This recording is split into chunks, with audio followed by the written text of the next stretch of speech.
বোকাজানৰ হৰিয়চন ভেটাঘাট উদ্ধাৰ হয় পৰিত্যক্ত অৱস্থাত এটা মৃতদেহ 23 ফেব্ৰুৱাৰী আবেলি স্থানীয় লোকে প্ৰথমে মৃতদেহ প্ৰত্যক্ষ কৰি বোকাজানৰ আৰক্ষীক খবৰ দিয়ে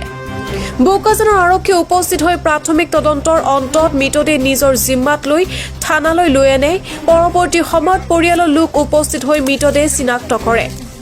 এই মৃতদেহটো তলবালি জানৰ বীৰ বাহাদুৰ প্ৰধান বুলি জানিবলৈ দিয়ে আজি মৃতদেহটো ডিফু মেডিকেললৈ মৰণোত্তৰ পৰীক্ষাৰ বাবে প্ৰেৰণ কৰা হয়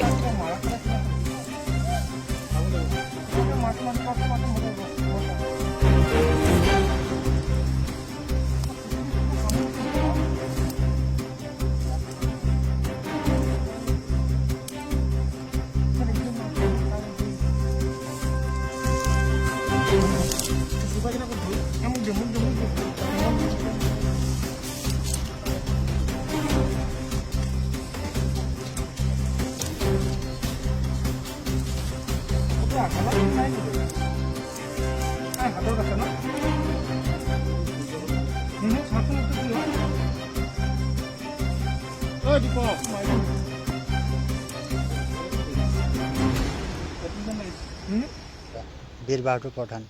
ঘৰ ক'ত আছিলে তলবালি জান ঘৰৰ পৰা কেতিয়া হেৰাইছিলে 4 দিনমান হৈছে 4 দিন মানে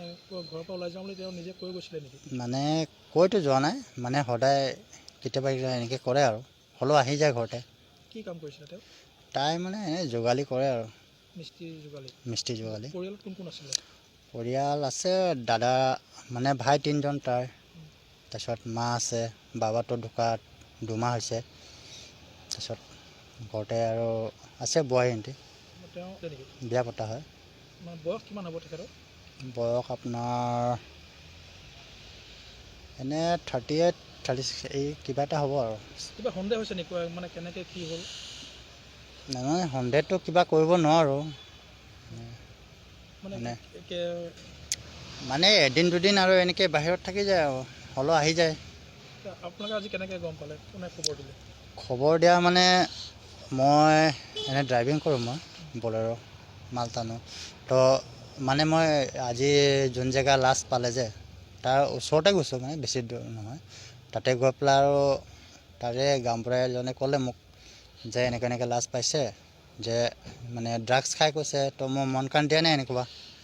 তথাপিও আৰু লাষ্ট গধূলা সময় আৰু গাঁৱৰ মানুহ এজনে ক'লে যে এনেকৈ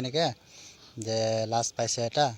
যে এনেকুৱা চিন আছে কৈছে সেইকাৰণে আহিছোঁ আৰু থানাত চাবৰ কাৰণে তো সেইটো কনফাৰ্ম হৈ গ'ল আৰু শেষত নাম কি আছিলে বীৰ বাহাদুৰ প্ৰধান